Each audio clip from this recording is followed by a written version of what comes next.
Ashok, control ரூம்ல இருந்து உங்களுக்கு அர்ஜென்ட் மெசேஜ். என்னது?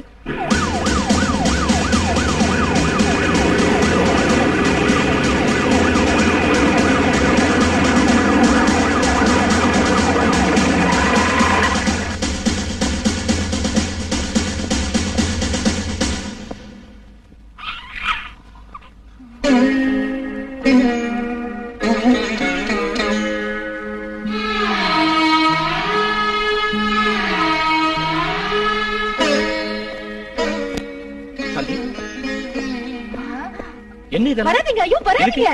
பூட்ஸோட வரீங்களே. சீரியஸா இருக்குன்னு ஏன் போன் பண்ண? சீரியஸ் ஆகுது, கீரியஸ் ஆகுது. இல்ல இப்போ என்னங்க, பூஜைக்கு 9 மணிக்கு வரேன் நீங்க. இப்போ 1 ஆயிடுச்சு. பாருங்க, வந்தவங்க எல்லாம் கீரை தண்டு மாதிரி வாடி போயிட்டாங்க. பாவம் கடவுள் ரொம்ப பசியோட இருப்பாருல்ல, அதனால தான் போன் பண்ண. தப்பா? துணியை மாத்திட்டு வாங்களே, டைம் ஆகுதுல்ல. அடங்க ஒப்பரானே. அட போங்கண்ணா. ஓகே ஓகே ஓகே, இதுக்கு மட்டும் செக்ஷன் இருந்தா எல்லாரையும் பிடிச்சி உள்ள தள்ளிடுவேன். என்ன கிடைச்சிட்டானா? குட், அவனை பிடிச்சி உள்ள போடுங்க. நான் 5 மினிட்ஸ்ல வந்துடுறேன். நான் வந்ததுக்கு அப்புறம் விசாரிச்சுக்கலாம். ஓகே? இன்னும் 2 மணி நேரத்துக்கு யாரும் பேசாதீங்க. மாட்டேன். கொடுங்க. நீங்க 2 பேரும் போன ஜென்மத்துல கந்தர்வ பட்சிகளா இருந்தேல். அப்போ சஞ்சீவி மாத்திரையை சாப்பிட்டுட்டு சரச சல்லாபத்துல ஈடுபட்டு இருந்த சமயத்துல அந்த சஞ்சீவி மாத்திரை ஒரு காக்கை கூட்ட நழுவி விழுந்துடுத்து. அதோட முட்டையெல்லாம் உடைஞ்சு போயிடுத்து. அந்த காக்கை மனசு வேதனைப்பட்டு அடுத்த ஜென்மத்துல நீங்க தம்பதிகளாகி உங்களுக்கு குழந்தைகளே இல்லாம போகட்டும்னு சபிச்சுடுத்து. அந்த காக்கையோட சாப விமோச்சனத்துக்காகவும் மனசாந்திக்காகவும் இந்த விரதத்தை அனுஷ்டிக்கிறேன். இதாக்கும் லேட்டஸ்ட் விரதம். ஓம் ராஜாதிராஜாய பிரசைக்யதாகினே நமோ பஜம்பை ஈஸ்வரபணாய குண்மஹே சீக்கிரம் முடிக்கிறீரா இல்லையா?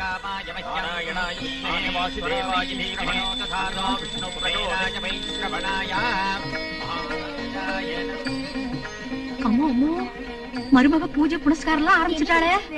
வீட்டை சுரண்டுறாளே.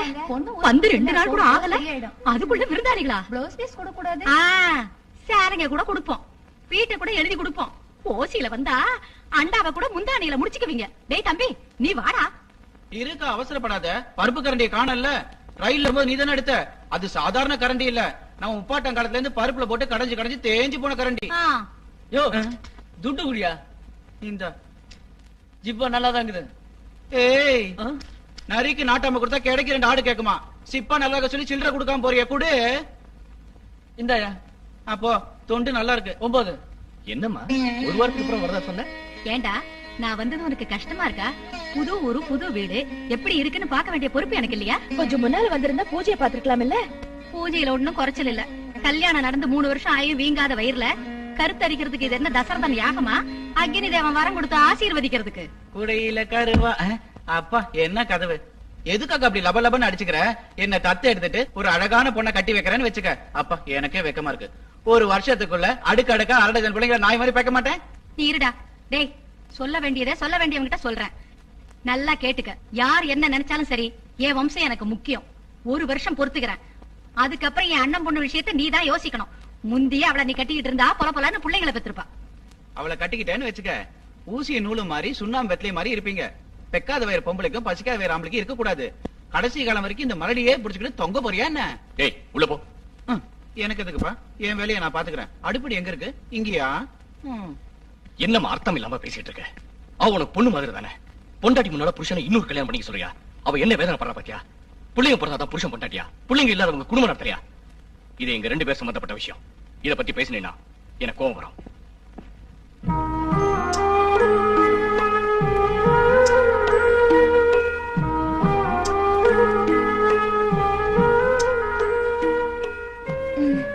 ஏன் இப்படி இருக்க? எங்க அம்மா சொன்ன மாதிரி இன்னொரு கல்யாணம் பண்ணிக்குவேன். பண்ணாலும் பண்ணிக்குவேன். என்ன இன்னொரு கல்யாணம் செஞ்சுக்குவீங்களா? அவளை கொன்னுடுவேன். என்னங்க, நான் நல்லவே இல்லையா?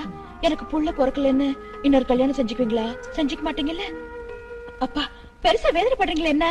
ஒரு வாட்டி என்ன முழுகாம இருக்க விடுங்க. வரிசையா வருஷத்துக்கு 2 பெத்து இந்த வீட்டை ஸ்கூல் ஆக்கி அத்தையோட கண்ணாடி புடுங்க வைக்கலன்னு அப்ப கேளுங்க. கொஞ்சம் சரிங்க. அடங்க அப்புறானே மனசு சந்தோஷமா இருக்கு. தாளத்தோட சின்ன டப்பா குத்து போடவா?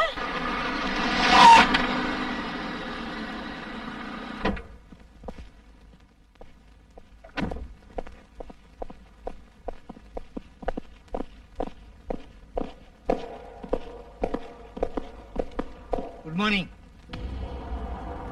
வசதியெல்லாம் நல்லா இருக்கா? காத்துல பிறந்த எச்சில யானை காலடியில் விழுந்த மாதிரி ஆயிடுச்சு. 24 மணி நேரத்துல நீ வெளிப்படுத்துறேன்னு சொன்னாலும் நான் தான் உனக்கு தெரியும்.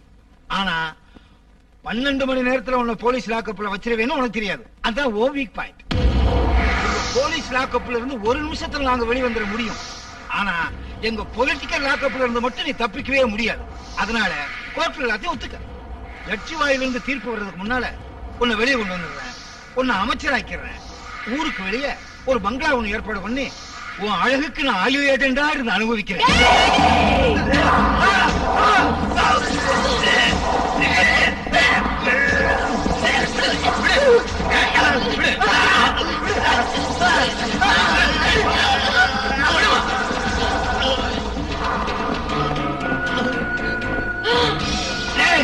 அவளை சும்மா விடாதீங்க. அவளுக்கு தண்ணி கூட கொடுக்காதீங்க. சும்மா விடாதீங்க. அவளை சித்திரவதை பண்ணுங்க. சித்திரவதை பண்ணுங்க. சும்மா விடாதீங்க.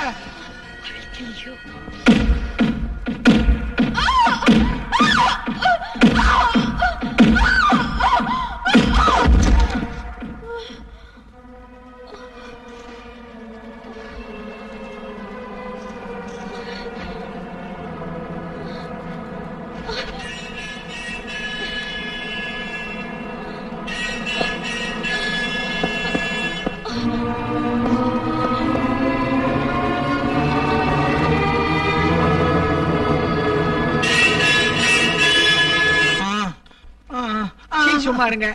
கூண்டுல இருக்கிற புலிகிட்ட சின்ன பையன் கூட தூரத்துல இருந்தா பேசுவான். அந்த விஜயவா யாருன்னு நினைச்சீங்க?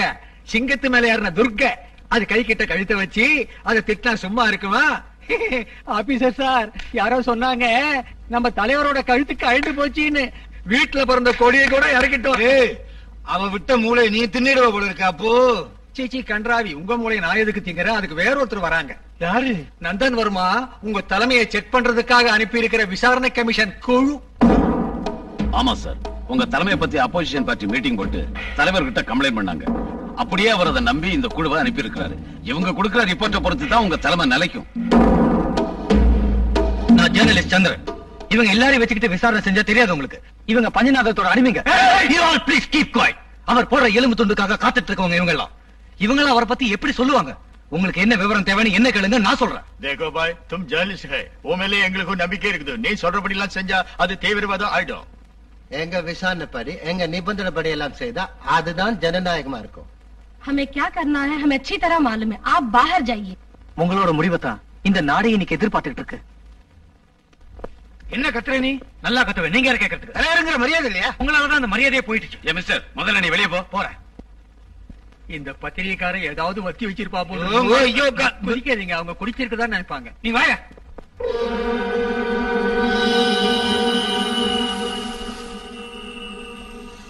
டெல்லிக்கு வந்த ரிப்போர்ட்டை வச்சு இங்க பரிசீலிச்சா நீங்க செய்யறது அநியாயம்னு தெரியுது. ये तो बहुत दुखी की बात है. आप जैसे इंसान लीडर बनने काबिल नहीं है. நீங்களாவே ராஜினாமா செய்யறது நல்லது. இல்லாட்டி போனா எங்க தலைவரை ஆக்ஷன் எடுக்க வேண்டியிருக்கும்.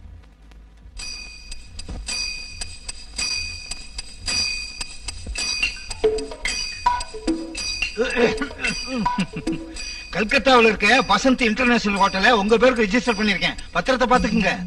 மீனாதேவி, டைமண்ட் செட்டு, நீங்க 5 ஸ்டார் ஹோட்டல் கட்டுறதுக்கு தாஜ்மஹாலுக்கு பின்னால யமுனா நதிக்கரையில போட்ட டாக்குமெண்ட்ஸ்.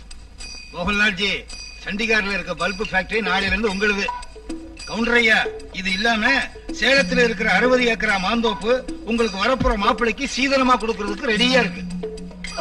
பெரியவரே, உங்களுக்கு இறுதி ஆபரேஷனுக்கு அமெரிக்காவில ஏற்பாடு பண்ணிருக்கேன். அப்படியே கிட்னியை பார்த்துட்டு வந்துருங்க. ரிப்பேர் ஆயிருக்கதா கேள்விப்பட்டேன். டெல்லியில நாங்க கேள்விப்பட்டதுக்கும் இங்க நடக்கிறதுக்கும் சம்பந்தமே இல்ல. நாங்க உங்களை பத்தி ஒரு ரிப்போர்ட்டும் கொடுக்கறதுக்கு இல்ல மிஸ்டர் பஞ்சநாதன். இப்படியே நீங்க இருக்கிறதுக்கு நாங்க ஏற்பாடு செய்யறோம். உங்களை வேண்டானா அந்த தலைவரே நீ இருக்க மாட்டார்.